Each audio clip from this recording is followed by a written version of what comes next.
Hello मित्रों, नमस्कार। स्वागत है आपका अपने यूट्यूब चैनल एन के बैडवाल में। तो आज के इस वीडियो में अपन सोल्व करेंगे इग्नू बीएड 2026 का जो पेपर है और आपका जो पेपर कंप्लीट हो चुका है उसका आंसर की इस वीडियो में जानने वाले हैं। तो वीडियो की शुरुआत करने से पहले आप हमारे चैनल पर नहीं हो, चैनल को सब्सक्राइब कर लीजिएगा, बेल आइकन को प्रेस कर लीजिएगा। वीडियो अच्छा लगे तो अपने दोस्तों के साथ ज़रूर शेयर कर दीजिएगा। शुरुआत करते हैं। तो देखो, आपका इग्नू बीएड का पेपर कंप्लीट हो चुका है। आप अपना क्वेश्चन आंसर मैच कर लीजिएगा और आशा करता हूँ कि हमारे यूट्यूब चैनल पे जो क्लास दी गई है उससे आपको काफ़ी सहायता मिली होगी। तो ये जो आपका पेपर है बीएड कार्यक्रम के लिए प्रवेश परीक्षा 2026 मार्च 2026 100 नंबर का आपका ये पेपर था। पार्ट ए और पार्ट बी 2 घंटे का आपको टाइम दिया गया था। पहला आपका जनरल इंग्लिश था, कॉम्प्रेंस वाला, और इसमें आपको हिंदी इंग्लिश दोनों में देखने को मिला होगा। तो अपन इसमें 100 क्वेश्चन सॉल्व करेंगे। तो पहला पार्ट अपन देखते हैं। पहला ये आपका एक पैसेज था। इसमें we are aware of how the atmosphere, इसके बारे में एक पैसेज दिया गया था। इससे आंसर आपको पूछे गए थे। तो पहला प्रश्न आपका है, why does the another say that the oxygen move life because. तो इसका आंसर मैं आपको फटाफट करवा देता हूँ। They move heat and transport food and nutrients for spice. Second answer इसका आपका करेक्ट हो जाएगा। सेकंड क्वेश्चन है, the author says that the oxygen in conveyor belt her. Conveyor belt is used as a or an. तो इसमें आया metaphor. First option is correct हो जाएगा।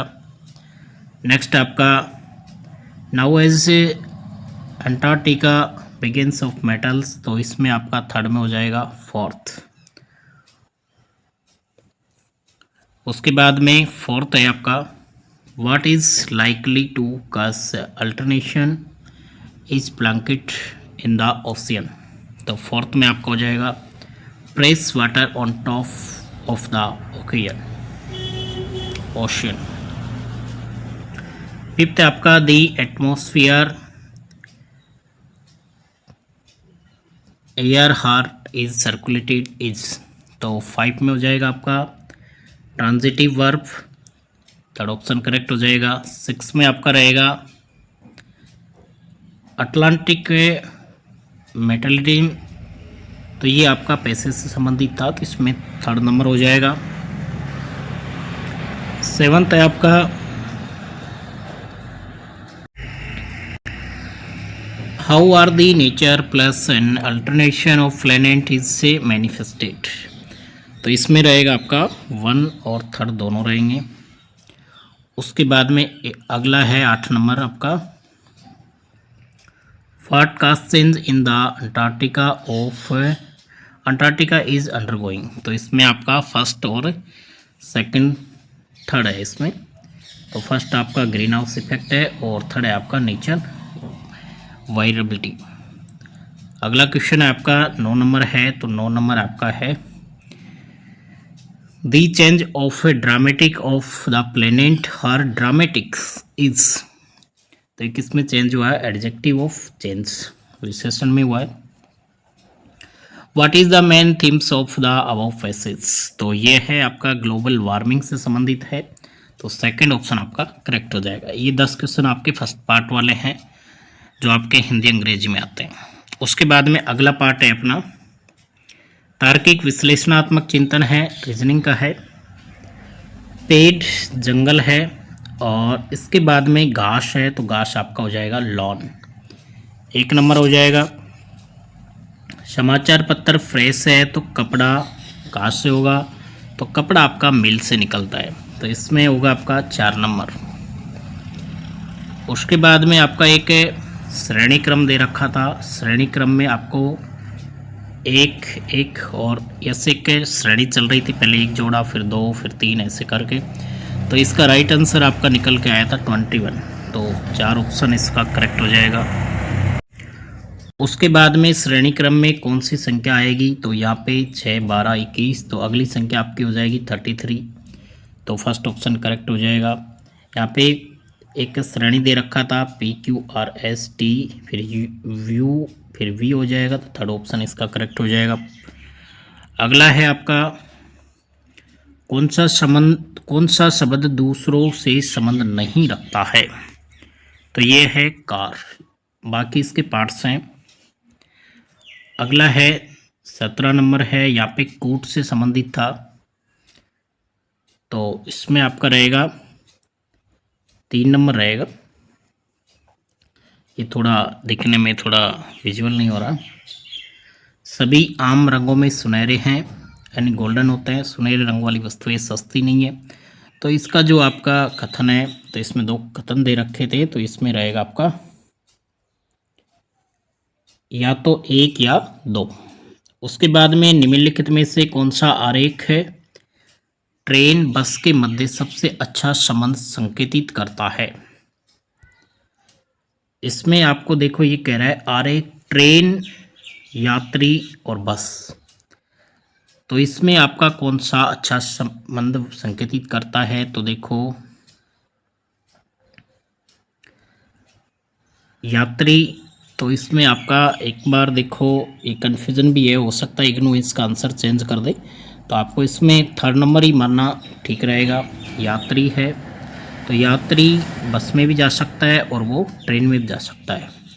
और एक इसमें आपका ये भी निकल के आ रहा है 4 नंबर, क्योंकि यात्री बस और ट्रेन, तो इसमें एक बार थोड़ा डाउट रहेगा, तो आप 3 नंबर ऑप्शन आप मान के चलिएगा। बाद में देखते हैं इग्नू इसका क्या आंसर आपका मानता है।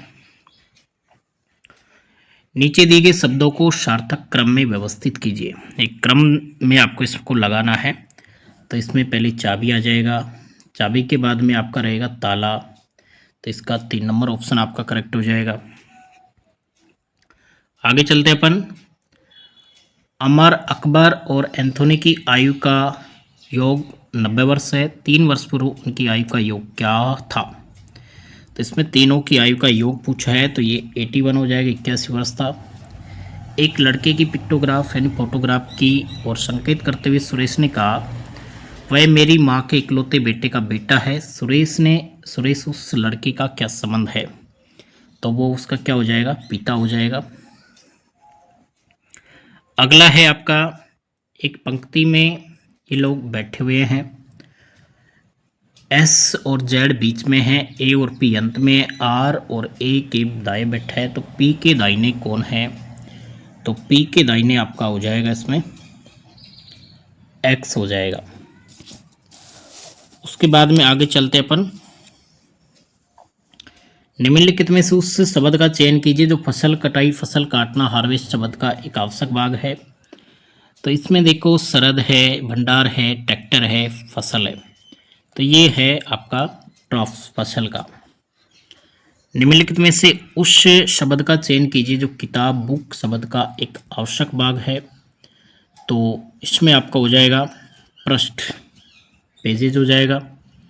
एक निश्चित भाषा में शिमला को ये लिखा जाता है, तो पटना को कैसे लिखेंगे, तो इसमें रहेगा आपका सेकंड। और इसमें देखो स्टूडेंट ने कर भी रखा है। उसके बाद में अगला है दी गई आकृतियों में त्रिभुजों की संख्या का पता लगाइए। तो आपको इसमें त्रिभुज काउंट करने हैं।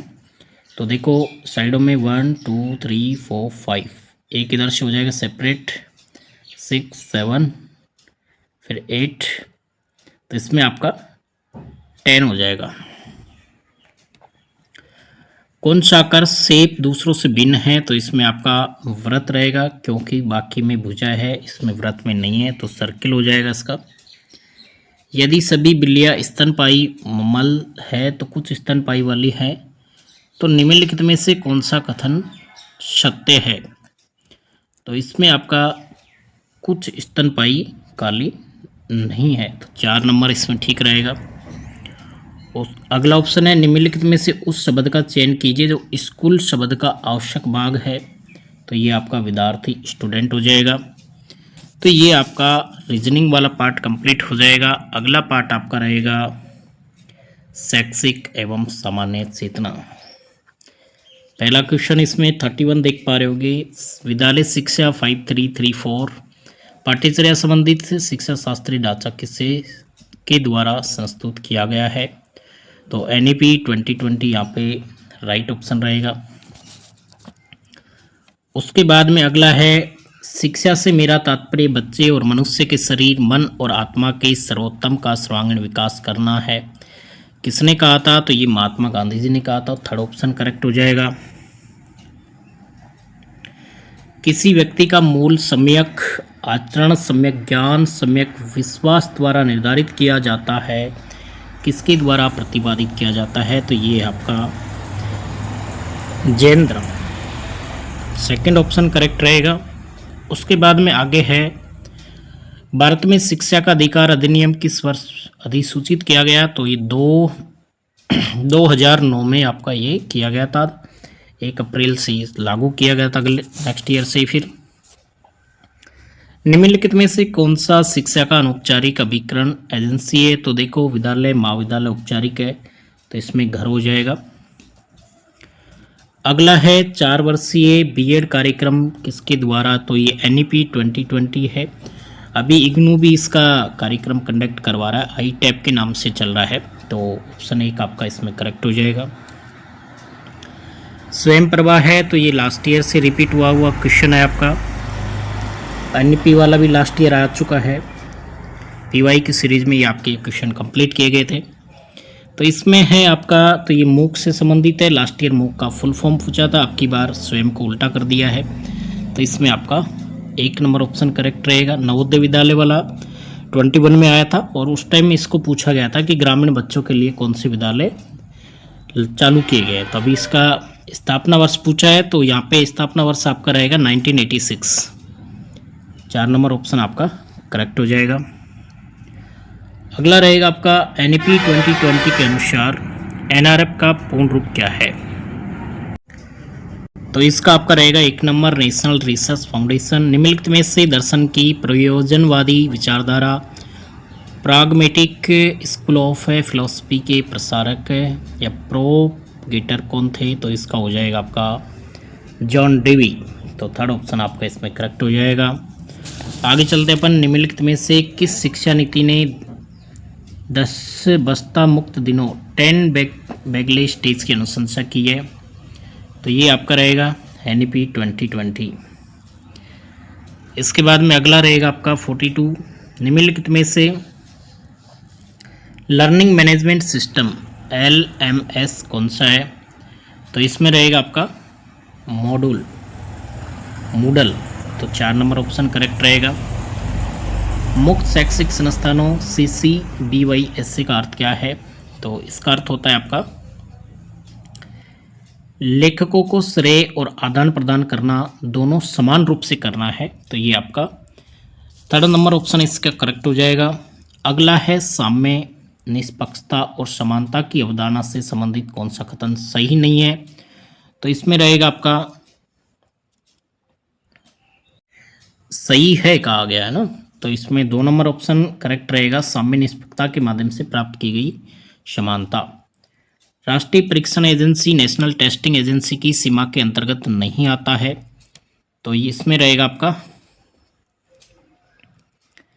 अभ्यर्थियों की सहायता करने के लिए प्रशिक्षण कार्यक्रम संचालित करना। ये नहीं आएगा इसमें, 3 नंबर इसका राइट हो जाएगा, यानी नहीं आता है वो पूछा है इसमें।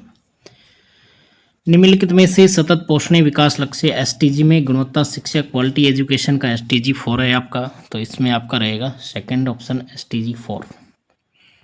आगे चलते अपन, असहयोग आंदोलन को वापस लेने का कारण था। तो असहयोग आंदोलन को वापस लेने का कारण था चोरा चोरी की घटना या चोरा चोरी कांड जो बोलते हैं, 1922 में हुआ था। खिलाफत कमेटी का गठन कहाँ पर किया गया था? तो खिलाफत कमेटी का गठन है वो बॉम्बे में किया गया था, अभी मुंबई बोलते हैं उसको। कौन सा नदी बिहार का शोक कही जाती है? काफ़ी एजुकेशन था, ये तो खैर सभी ने करवाया होगा। तो बिहार का शोक आपका है कोसी नदी। नीति आयोग का गठन पहले योजना आयोग के नाम से चल रहा था, तो इसको 2015 में जब मोदी सरकार आई थी उसके बाद में नीति आयोग के नाम से इसका गठन किया गया था। और उसके बाद में अगला है, निम्नलिखित में से कौन सी पंचायती राज संस्था नहीं है जिला परिषद भी है, पंचायत समिति है, ग्राम पंचायत है, नगर निगम आपका म्यूनिसिपल इसमें नहीं है। 4 नंबर इसका आपका करेक्ट हो जाएगा। निम्नलिखित में से कौन सा लोहे धातु का उदाहरण है? तांबा है, टिन है, शीशा है, तो इसमें रहेगा आपका मैग्नीज। निम्नलिखित में से केंद्रीय प्रवृत्ति के सही माप कौन सी है?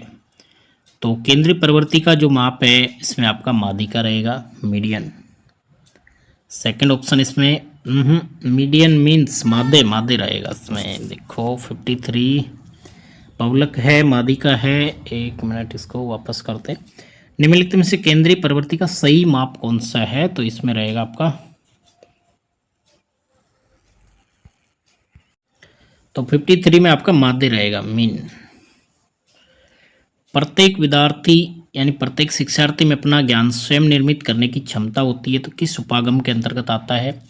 तो ये आपका आता है रचनावादी उपागम। थर्ड ऑप्शन इसका करेक्ट हो जाएगा। आगे चलते अपन। NEP 2020 के अनुसार शिक्षा के आधारभूत चरणों में शामिल है, तो शिक्षा के आधारभूत चरणों में शामिल है 3 वर्ष और कक्षा 1 व 2 का पूर्व विद्यालय शिक्षा, तो 1 नंबर करेक्ट हो जाएगा। अब अगला पार्ट है अपना teaching learning and the school, शिक्षण अधिगम एवं विद्यालय। इससे पहले मैं आपको बता दूं, आपका इग्नू बीएड 2026 का एक्सपेक्टेड कट ऑफ से संबंधित ऑल आरसी का वीडियो हमारे इसी चैनल पे आपको शाम को 8 बजे पब्लिश होगा, तो वो वॉच कर लीजिएगा। जब बच्चे अपने खुद के विचारों के साथ विद्यालय आते हैं, दुनिया कैसे काम करती है, सामान्यतः वैज्ञानिक अवधारणाओं से भिन्न होते हैं, तो उसे क्या कहा जाता है? तो उसको कहा जाता है यहाँ पे अर्जित करना, अर्जित आस्था, सटीक पूर्व ज्ञान, वैज्ञानिक परिकल्पना, गलत फहमियाँ। तो इसमें आपका रहेगा अर्जित का आस्था। NEP 2020 के अनुसार विद्यालय शिक्षा की पाठ्यचर्या में 5334 में 4 क्या दर्शाता है? तो 4 आपका दर्शाता है माध्यमिक चरण, सेकंड स्टेज। निम्नलिखित में से कौन सा सांस्कृतिक रूप से प्रासंगिक शिक्षा शास्त्र के 3 तत्वों में से एक नहीं है?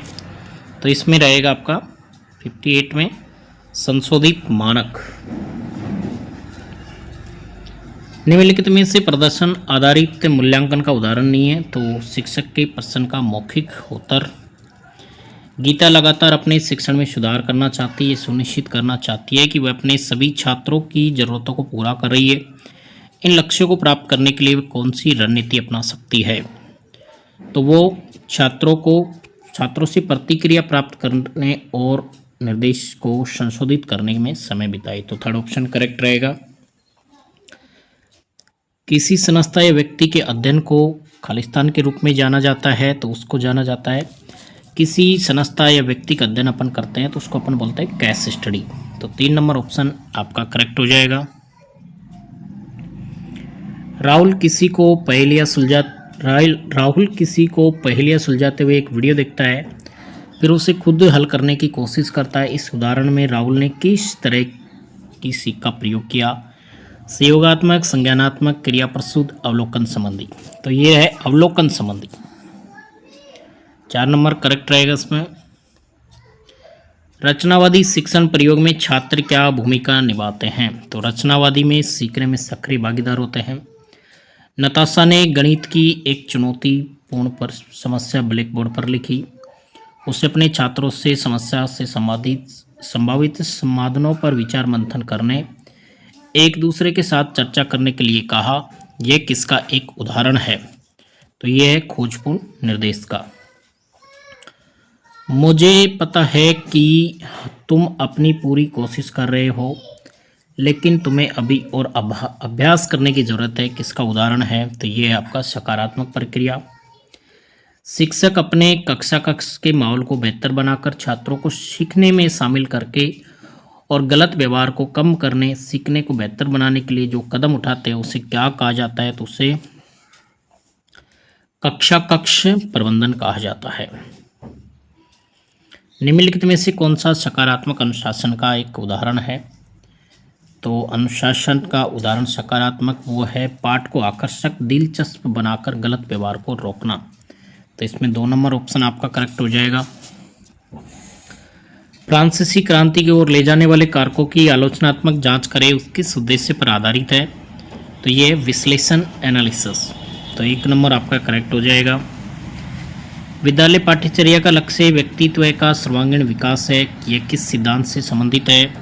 तो ये आपका शिक्षार्थी केंद्रित दृष्टिकोण। 2 नंबर करेक्ट रहेगा।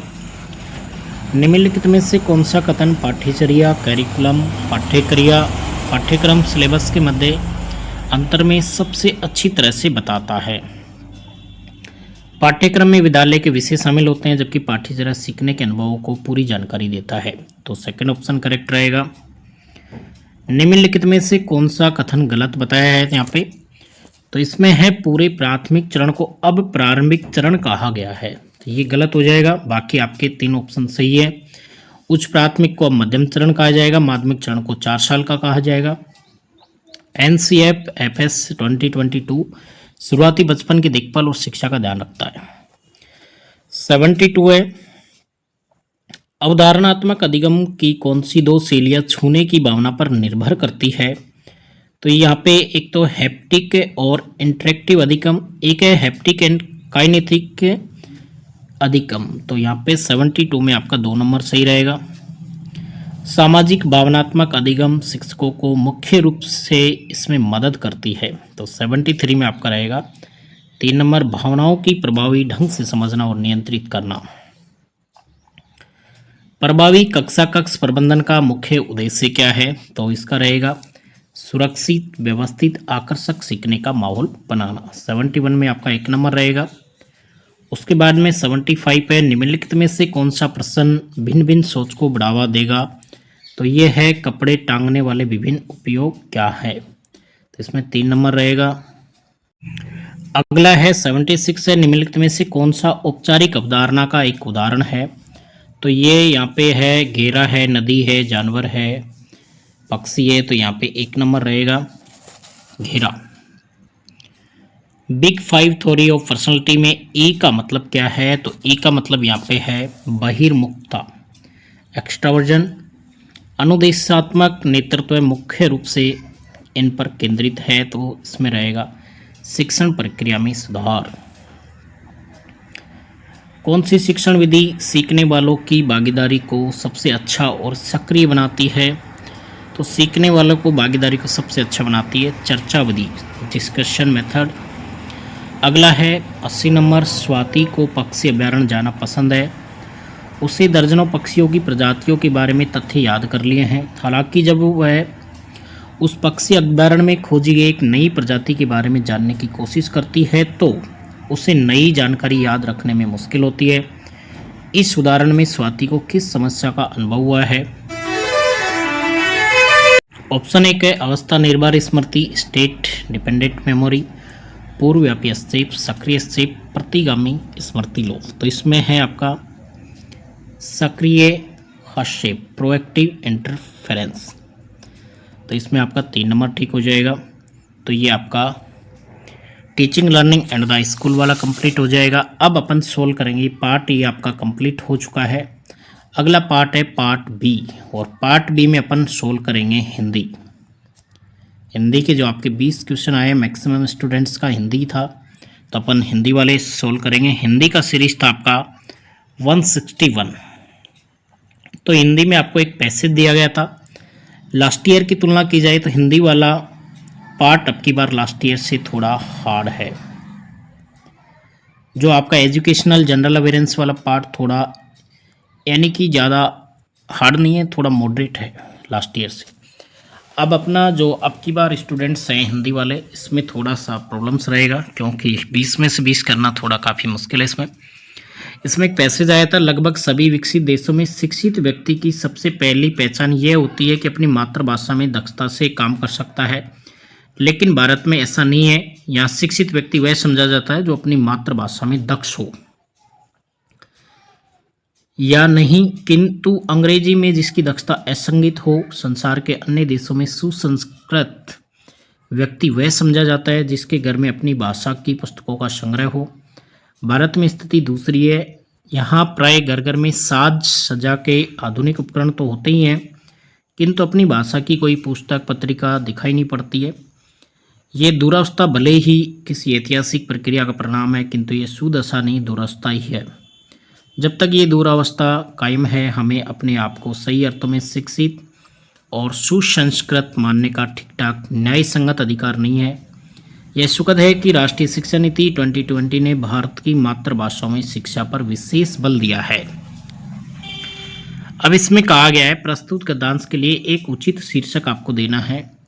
शिक्षित व्यक्ति की पहचान, भारतीय शिक्षित की पहचान, मातृभाषा का तिरस्कार, भारतीय शिक्षितों का अंग्रेजी मोह। तो यहाँ पे देखो, भारतीय शिक्षित की पहचान के बारे में थोड़ा ये शीर्षक लग रहा है।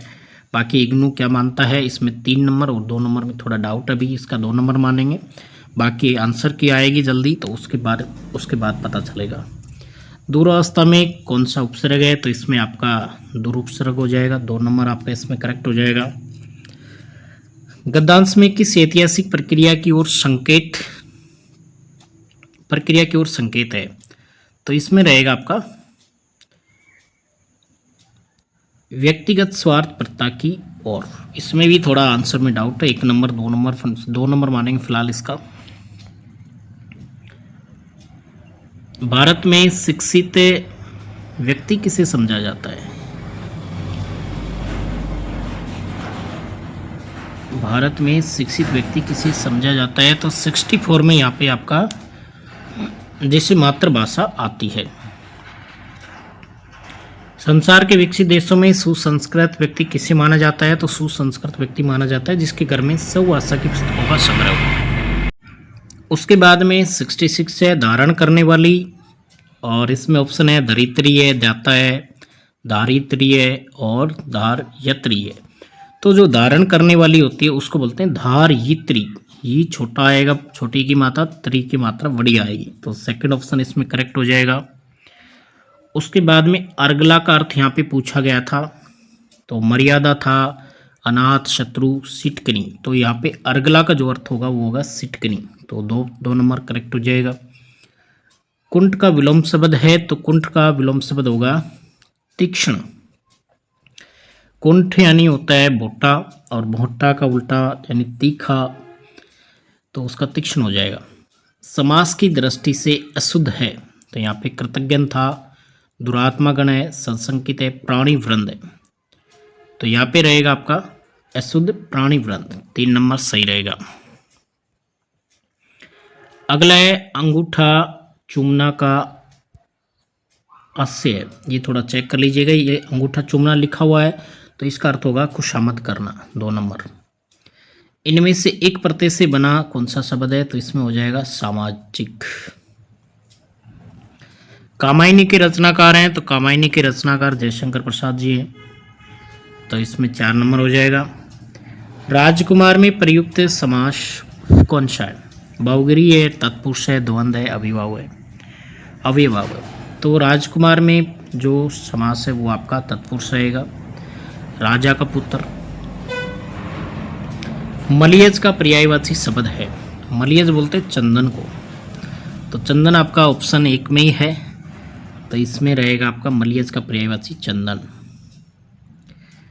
अलंकार आपका बिल्कुल सरल पूछा है, लास्ट ईयर अगर आपने PYQ वगैरह देखे होंगे तो अलंकार तो सीधा ही है, और इसमें देखने का कोई ज़रूरत नहीं था। यहाँ पे योजक चिन्ह आया है, चरण कमल बंदो हरी गई में अलंकार है, जिसके चरण कैसे हैं, कमल के समान हैं, और यहाँ पे देखो योजक चिन्ह भी आया है, तो इसमें आपका रूपक अलंकार होगा।